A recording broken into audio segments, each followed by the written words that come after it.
मसलो इहो आहे त 2 महीना पहिरीं मां शादी कई हुई याकूब उर्फ ज़ैन ब्रोही सां। याकूब किथां जो आदी?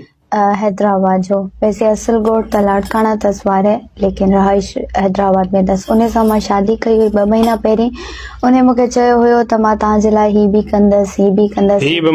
मतलब तव्हांखे अलॻि घर वठी ॾींदसि, तव्हांखे अलॻि राईंदसि, जीअं तव्हां चवंदो उहे कंदासीं, को मसलो न। मां चयो ठीकु आहे।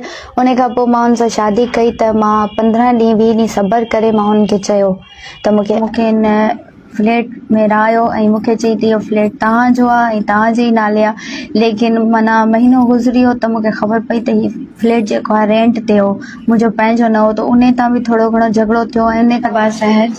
अच्छा, तव्हां शादी कई आहे, उन माण्हू जो नालो छा आहे? हिदायतुल्लाह कासकेली। अच्छा, घणो टाइम थियो आहे तव्हां निकाह कयो आहे? असांखे 1 मंथ थी वियो आहे।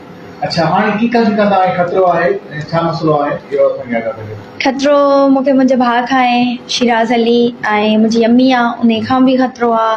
ॿी मुंहिंजी ख़ाला आहे, उन खां, ऐं ॿियो मुंहिंजो मासात आहे आतिफ, ॿियो मासात काशिफ, ऐं ॿियो मुंहिंजो मामो आहे शाह मोहम्मद सोलंकी।